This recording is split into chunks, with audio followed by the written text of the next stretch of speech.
2200 AD, surface of Callisto. The Lunar Frontier Authority, known as LFA, and the local mining branch, known as the Breakers, are at each other's throat over access to Callisto's rich mineral deposits. We shall witness this epic battle in 8th scenario campaign by David Thompson and Trevor Benjamin in the newest installment of this great Undaunted series. Welcome! Hi guys, it's Michael from the Boardgames Chronicle. Today I have for you something special, fresh from the press, today's delivery. That's Undaunted 2200 Callisto.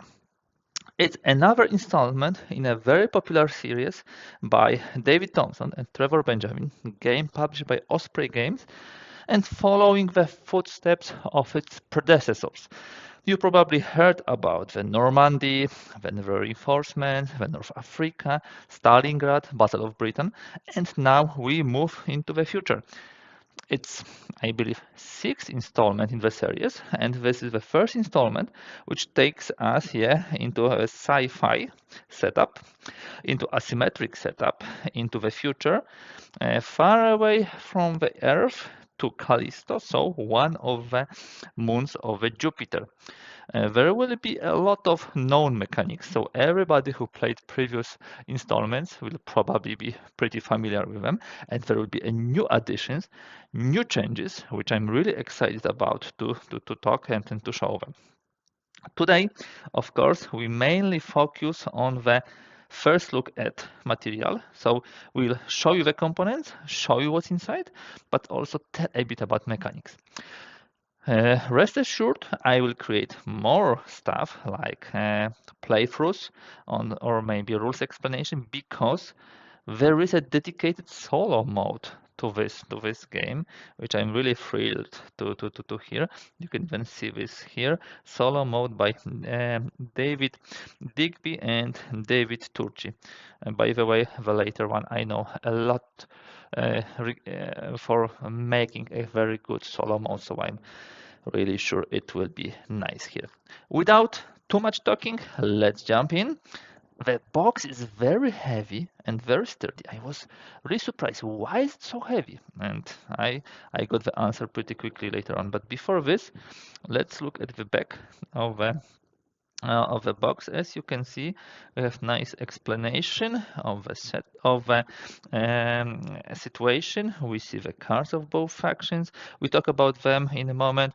Enough to say they are asymmetric.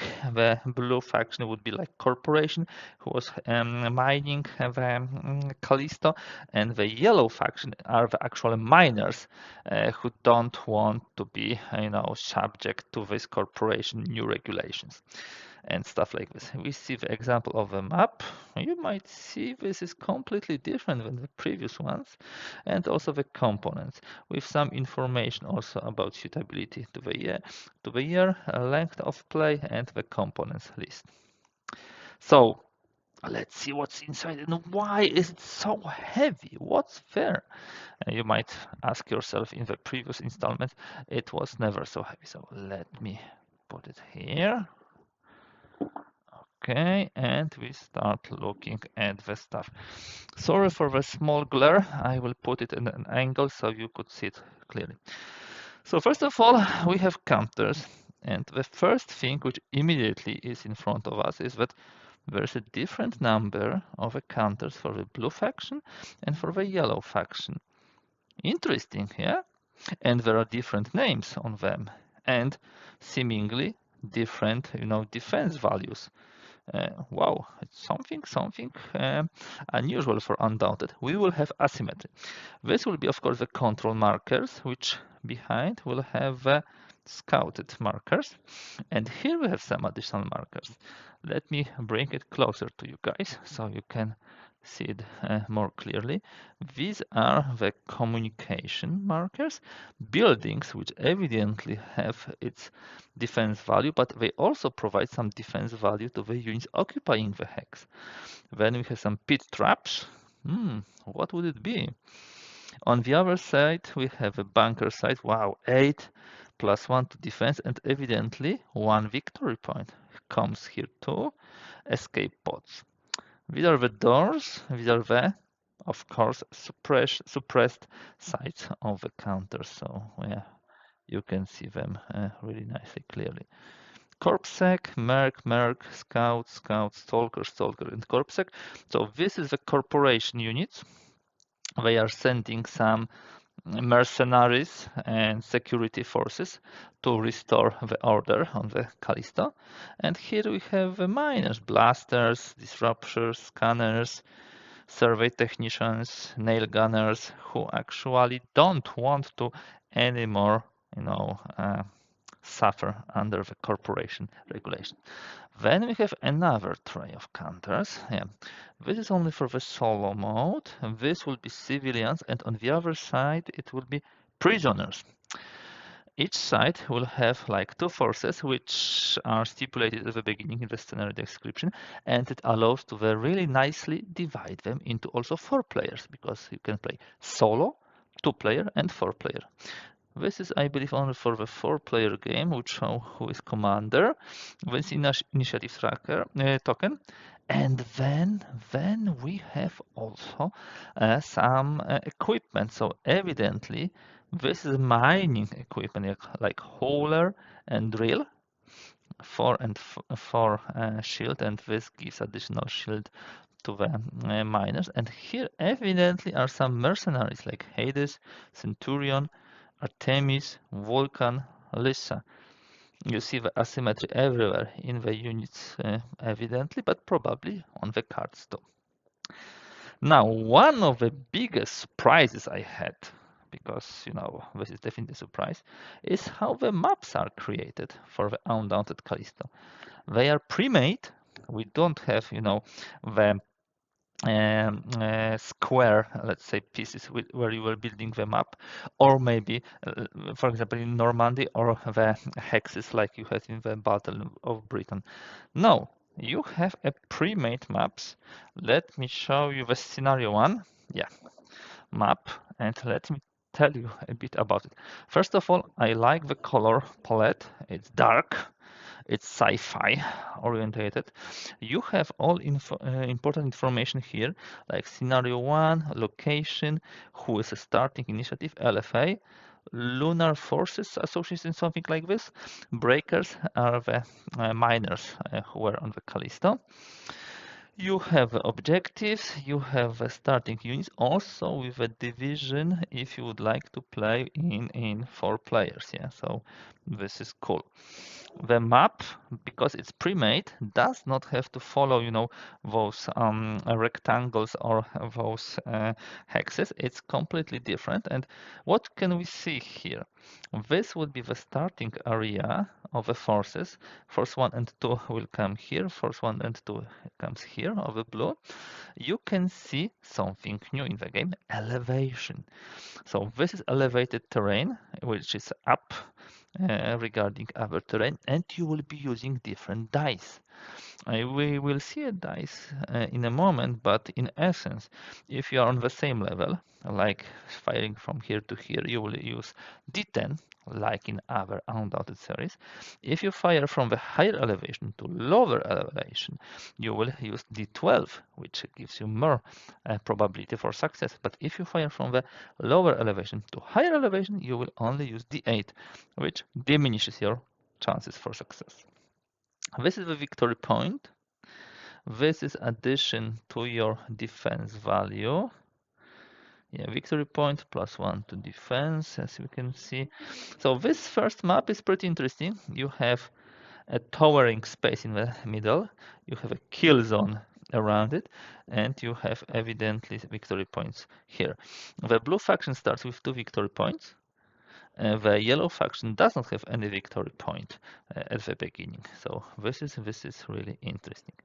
We would have 8 pre-made maps. Let us quickly jump to the scenario 2 on the other side. It will look like this. We'll not be talking the details, guys. This is not the time for analysis of the scenarios. You have again all the details of the scenario here. You don't really need too much the scenario book, and you have the map here. And yeah, in the scenario 2 we already will have bridges, and we'll have impassable terrain. That's really cool and interesting, and some high high buildings on the other on each side. So it could be a very dangerous way to play. I'm curious how you can enter this. Yeah, let's see. Maybe the troops will be able to enter, but not the machines. And because we have 8 scenarios and each map is double-sided, guess what? We have 4 maps. This would be another set of scenarios. Yes, scenario 3 and 4 on those two. I like also that this, edge, this corner is cut, so it's easy to put your finger here and simply get the map out of it. And then we have scenario, I believe 7 and 8. Yeah. So these were the maps. What else do we have in the box? Of course, books. Again, a very nicely done insert, so you can just put your finger here and get the books outside. And we have as many as 3 books.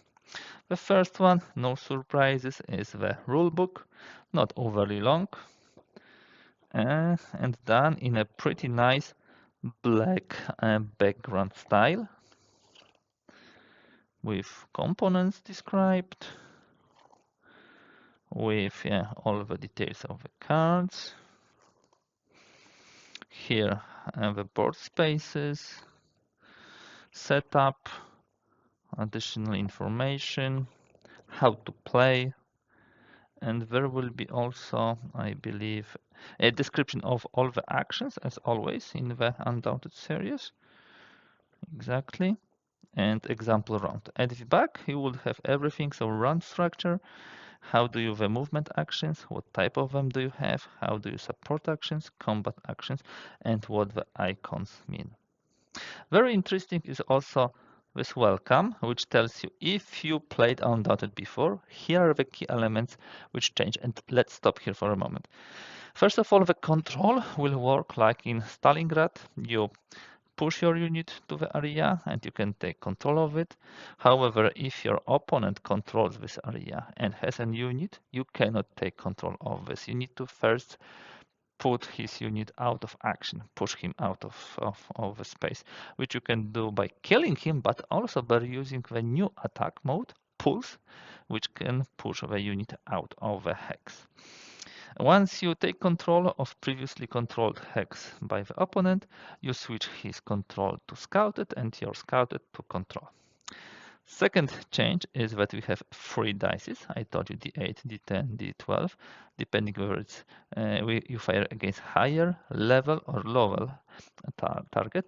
And very important, something we all were crying for. And I'm really glad, David, that you listened to us. Additionally, in Callisto, no faces on the dice are automatic hits. If you roll a 10, it simply counts as 10.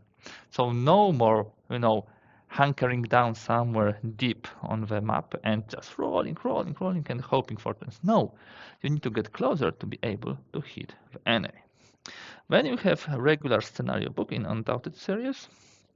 So there's a description how you can play the campaign map. Then there's description how the scenario looks like. And this is the first scenario.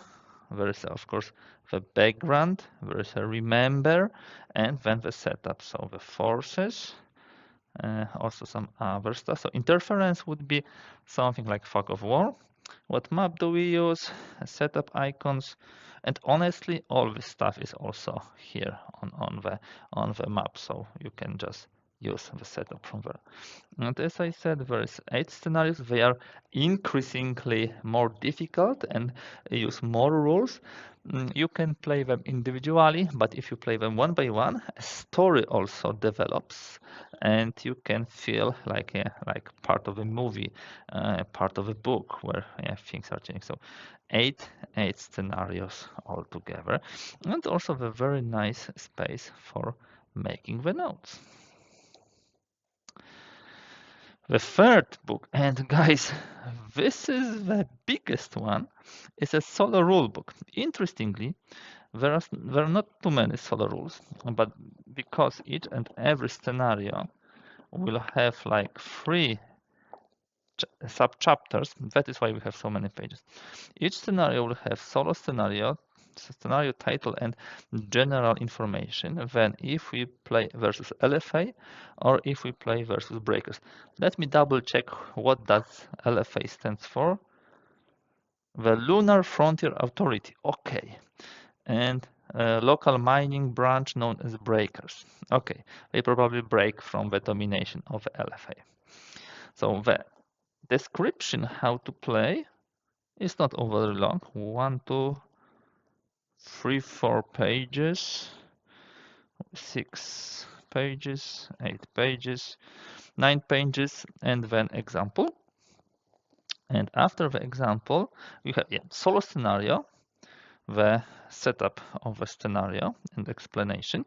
And then if we play against LFA, these are the bot procedures. If we play versus breakers, these are the bot procedures in the scenario 1.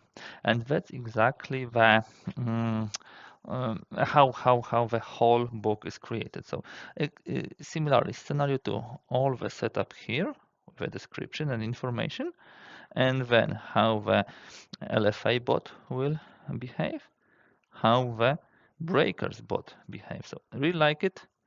Really like it. It shows really nicely how to play it, and probably this is more complicated than the basic rulebook. So the suggestion from authors is to start from the regular two-player play and only then jump to the solo rulebook.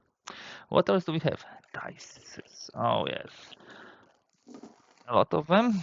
So this will be 10-sided. Yep. This will be 8-sided, red. And these are the 12-sided. Beautiful. And actually you have immediately space for them here. Now, we have also standees. You might ask, why I need a standee? Because you will have some machines, some robots. So for example, if we have this machine, we will be putting it here. Okay, let me just install it. And it will be simply on the map. If you manage to suppress Howler, you will simply put him inside this suppress red color, and he will stand like this. Nicely designed. And of course, what do we have? We have a slot for this to put it here. Love this, storage solution, pre-made, and actually Undaunted series is known for this. What else do we have? We have, of course, the cards. Yeah, we have a lot of cards. Let me come closer to you and let me open one of those. They, of course, follow sci-fi graphics, but the content is similar to what you would expect. Initiative, the squad or force, the name, the actions, move, attack, suppress. You know them by heart now. And yeah, squad leaders. So there are squads A, B, C, D, and they can be in various forces. You see a lot. And interference is simply like fog of war. Then we have this set with a captain who can bolster and command. Also, you should know it by now. Bolster allowing you to add cards to discard and have a better draw deck, and the command which allows you to take the cards to your hand from the draw pile, immediately have more possibilities to react. Bolster, inspire, yeah, these are the regular actions. This is nice. This shows the attack, which is area of effect attack, AoE. And we definitely will have some. Oh, this is also nice on 2 hexes. Recon, Scout, Bolster. A lot of interesting stuff. We will have also Guide. Those guys seem more typical to what we've seen in the past.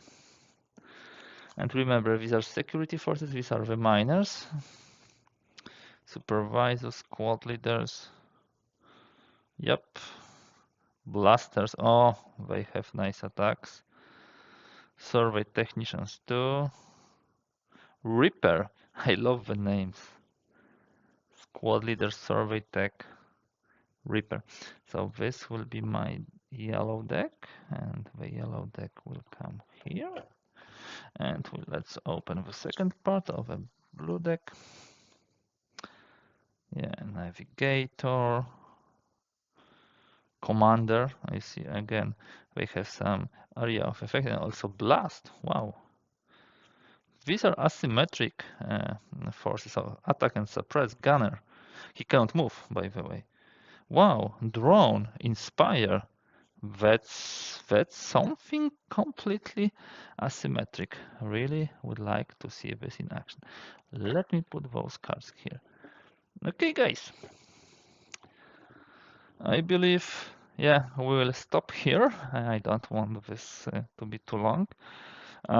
This was Undaunted 2200 Callisto, a first look where we discussed a bit about the game mechanics and new things which it brings to the Undaunted series, but also a bit about the components, how they look. Well, yeah, astonishingly beautiful. I can say it. That's all for today. I would like for you for being with me. And yeah, stay tuned for more materials. They definitely will come. If you like this one, do not hesitate to give thumbs up. If you'd like to see more content like this, simply subscribe and make sure not to miss any. Thank you for today, and thank you for watching. Bye.